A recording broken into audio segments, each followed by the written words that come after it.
କେଉଁ ପୁରାତନ ପ୍ରାଚୀନ କାଳରୁ ଗାଁ କୋଠିଶାଳା ଯାତ୍ରା ଗଞ୍ଜାମ ଜିଲ୍ଲାର ବିଭିନ୍ନ ଗ୍ରାମରେ ପାଳିତ ହୋଇ ଆସୁଅଛି। ଗାଁ ଲୋକେ ମିଳିତ ଭାବେ ଯୋଗଦେଇ ଏହି ଯାତ୍ରା ଆଶ୍ୱିନ ମାସରୁ ମା'ଙ୍କ ଯାତ୍ରା ଆରମ୍ଭ ହୋଇଥାଏ।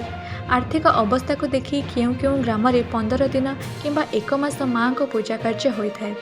ପ୍ରତି ମଙ୍ଗଳବାର ଏବଂ ଶନିବାର ଦିନ ମୁଣ୍ଡରେ କୁମ୍ଭ ଧରି ବାଜା ବାଜଣା କରି ପୋଖରୀ କୂଳରେ ପୂଜା ସହ ସନ୍ଧ୍ୟାରେ ପାରମ୍ପରିକ ଗଞ୍ଜାମ ପ୍ରସିଦ୍ଧ ଗାହାଣ ନାଚ ପରିବେଷଣ ହୋଇଥାଏ। ଭକ୍ତମାନେ ମା'ଙ୍କ ପାଖରେ ନିଜ ନିଜର ମାନସିକ କରିଥାନ୍ତି। ବିଶ୍ୱାସ କରାଯାଏ କି ମା'ଙ୍କ କୃପାରୁ ଅନେକ ପ୍ରକାର ମନସ୍କାମନା ପୂର୍ଣ୍ଣ ହୋଇଥାଏ।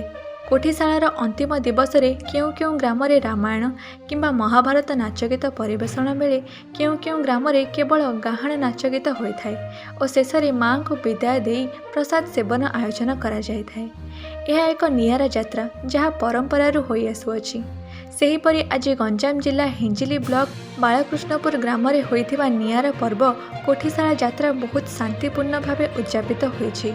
ଗଞ୍ଜାମ ଜିଲ୍ଲା ପ୍ରତିନିଧି କୃଷ୍ଣଚନ୍ଦ୍ର ସାମନ୍ତରାୟଙ୍କ ରିପୋର୍ଟ, ଓଡ଼ିଶା ଏକାମ୍ର ଲାଇଭ୍।